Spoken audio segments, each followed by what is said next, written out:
Countdown to saving America is on.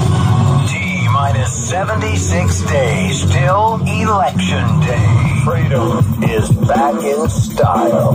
Welcome to the revolution. We burning down the night, shooting bullets at the moon, baby. This is how we roll. Sean Hannity. The new Sean Hannity Show. More behind-the-scenes information on breaking news and more bold, inspired solutions for America.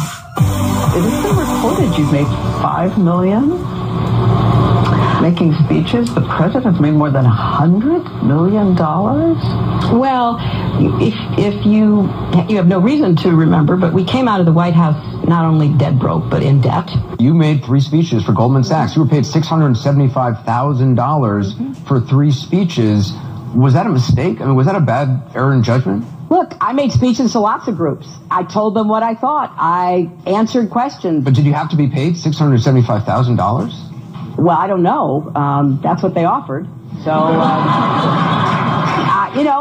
every Secretary of State that I know has done that.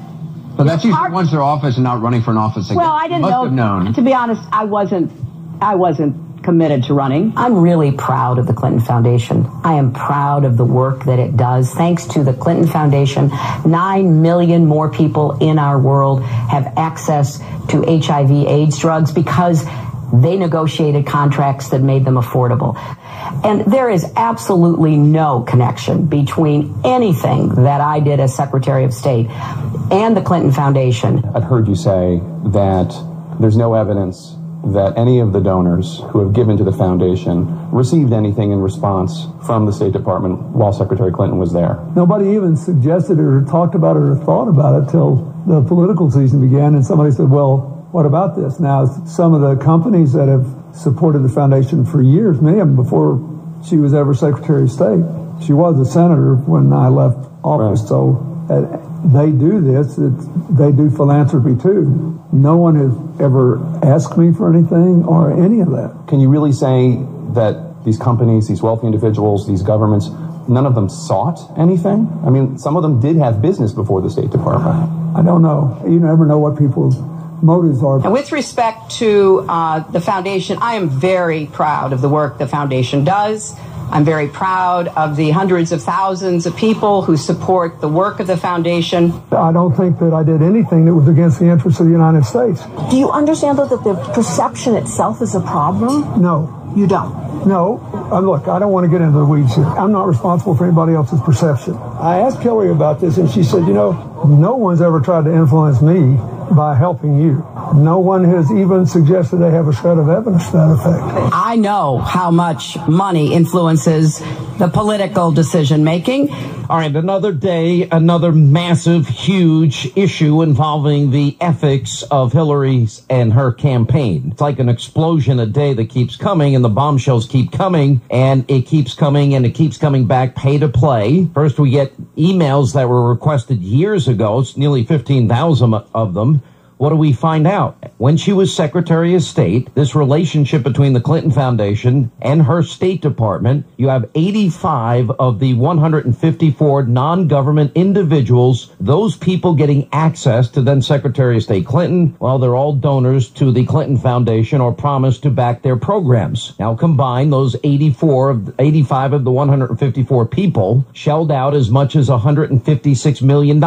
Huge amounts of money. You have Doug Banks, the guy intervening on behalf of a lot of people. Well, he was the Clinton Foundation. He was running the Clinton Foundation at the time. So you've got a probe revealing now $156 million to the foundation after meetings with the secretary. In other words, pay to play. Money buys you access. Now, the person that has been in the forefront of all of this from the very beginning, he's the author of the best-selling book and also was turned into a great movie, Clinton Cash. Peter Schweitzer is with us. The untold story of why foreign governments and businesses help make Bill and Hillary rich. How are you, sir? Hey, I'm great, Sean. How are you? I'm good. Well, congratulations. I mean, I think in many ways, because you were slandered and smeared and beaten up pretty bad by the liberal media, something we all experience as conservatives, but you got it pretty bad. But that didn't stop your book from becoming a #1 bestseller, and #2, a great movie, and #3, I think you can claim full vindication here. She says she was broke when she got out, but that's not true. How much money did they make since Bill Clinton got out of office by your estimate? Well, the reporting is basically that more than $200 million they have made since 2001. And the bulk of that has not come from, book contracts. I mean, they were part of it, but the vast majority of them that were speaking fees, most of those overseas while Hillary Clinton was Secretary of State. Let's go through the direct connections here. You have a famed economist who asked for her help as it relates to the Bangladesh government, and they pressured him to resign from a nonprofit bank. You got a Wall Street big shot who sought Clinton's help with a visa problem. You have Estee Lauder executives meeting with Clinton while her department worked with the firm's corporate charity to counter gender-based violence in South Africa. And that's just the tip of the iceberg. Tell us all the examples you can think of where you see a direct connection, money either going into the Clintons' hands, into their foundation, and the access and the benefit of that access that people got. Well, I mean, that's the important point, right, is that this was a vehicle for getting access to the Clintons. You played those clips at the beginning of this segment, Sean, where we're all familiar with money in politics. Hillary Clinton talked about that. We're used to the fact that, guys that work for Wall Street firms are going to raise money for candidates they want access. What's unique about the Clinton Foundation is foreign money. A lot of it is foreign money. And in fact, the Clintons now claim they're not going to take any foreign money at the Clinton Foundation. That would more than cut their budget in half. So they are highly dependent on foreign money. And so you have entities like, for example, Gilbert Chagori, the Nigerian billionaire, who was able to influence and get access to Hillary Clinton while she was Secretary of State in a way that he wouldn't by giving to a campaign, because he can't as a foreign national. It's illegal. So Gilbert Chagori, who is of Lebanese background, lives in Nigeria, he's not a U.S. citizen, has given millions to the Clintons. He got access, requested and got access to decision makers on U.S. policy towards the Middle East. Why is Doug Band, Bill Clinton's right-hand man, recommending that State Department officials meet with a guy like this? Well, in the emails, Doug Band says that this guy is, quote, very important to us. Why is he important to him? I can think of millions of reasons. It's all about money and pay to play, and I can tell you, Sean, because I've seen them, there are more that are going to be coming out that continue to lay the pattern that foreigners got access to the Secretary of State because they were major Clinton Foundation donors. So the bottom line here is we now have direct evidence that people that donated to their foundation were given access, and in many instances, the access resulted in them making money because Hillary and Bill provided the access. Let's go through some of the examples. We know that call logs show that the Slim Fast billionaire, a guy by the name of Daniel Abraham, Clinton fundraising bundler, foundation donor, was listed in her date books for 8 meetings, right? Did he benefit financially? Yeah, well, it's hard to know precisely. I mean, what the Clinton people will say is, well, there's no email that says they made money. But the reason that a businessman like Daniel Abraham goes and meets with the decision makers is he's got business or commercial interests that he's concerned about. And I think as we start to unspool, these meetings are just now coming to light because of the great work that Citizens United and Judicial Watch have done in litigating for them. So I think as we unspool them, we are going to see benefit and favors that came to these individuals. But, they have changed their story, Sean. The first thing they said was there was no intermingling of the Clinton Foundation with the State Department. That was their line of defense when these issues were first raised in Clinton Cash and when I was on your show. Now they've switched and said, well, there may have been requests, but there's no evidence that favors were granted. Favors were granted, and I think in the weeks ahead we are going to see further evidence of that as this information continues to roll out. So you got another case where Clinton was the host of a September 2009 breakfast meeting with the New York Stock Exchange that listed Blackstone Group chairman Steven Schwarzman as a major foundation donor. He was one of the attendees. A day after the breakfast, according to Clinton emails, the State Department was working on a special request from him. And then Blackstone donated between $250,000 to $500,000 to the Clinton Foundation, and 8 Blackstone executives, they also gave between $375,000 and $800,000.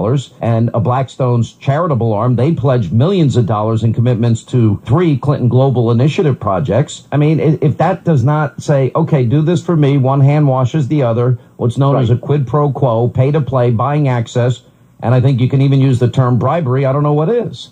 I mean, because here's the bottom line. If she meets with 154 individuals and 85 of them are giving her money to her foundation and then they're benefiting financially, what about the guy that got the forestry rights in Central America? That's right. That's exactly right. The pattern here is overwhelming. And here's what people have to recognize is if you look at political corruption cases in the United States today, you've got a former governor of Alabama, Siegelman, who is in jail. In his particular case, he was charged and convicted on corruption.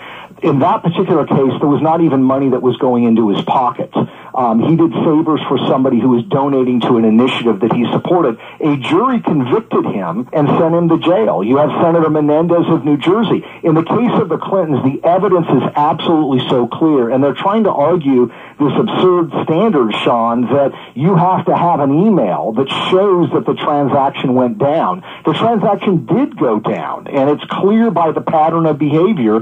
Favors were done, money flowed. That's why I think there's no alternative here other than an independent counsel. There needs to be an independent investigation. DOJ is not going to do this. They're highly politicized. Well, how did they find the nearly 15,000 emails that had been requested years ago all of a sudden? I mean, that is another, absurdity to me. It's sort of like the Rose law firm billing records that had been requested years ago. They finally showed up. We found them in a box somewhere. Yeah, and that never made sense either. And I mean, a lot of the emails that are coming out from Judicial Watch and Citizens United were emails that were not turned over. They include Hillary Clinton in some cases. They were not turned over when Hillary Clinton signed an affidavit with the State Department saying she had turned over all her business-related emails. Yeah. Then you got other examples. For example, Clinton met in June of 2011 with Nancy Mahan, whatever her name is, from the Mac AIDS, the charitable arm of Mac Cosmetics, which is owned by Estee Lauder. The meeting occurred before an announcement about a State Department partnership to raise money to finance AIDS education and prevention. The public-private partnership was formed literally to fight gender-based violence in South Africa. Now, the Mac AIDS Foundation ended up donating between $5 and $10 million to the Clinton Foundation, and Estee Lauder's executive, Fabrizio Frida, was also met with Clinton at the same Wall Street event attended by Schwarzman. Later that month, Frida was on a list of attendees for a meeting between Clinton and a U.S.-China trade group, and Estee Lauder's given between $100,000 and $250,000 to the foundation. Now, that's directly appealing for access that's going to benefit them financially. No, that's right, Sean. I mean, companies like Estee Lauder have all kinds of issues relating to selling their products, market access in China, and to be able to be on a State Department visit that deals with that issue is enormously beneficial to a company like that.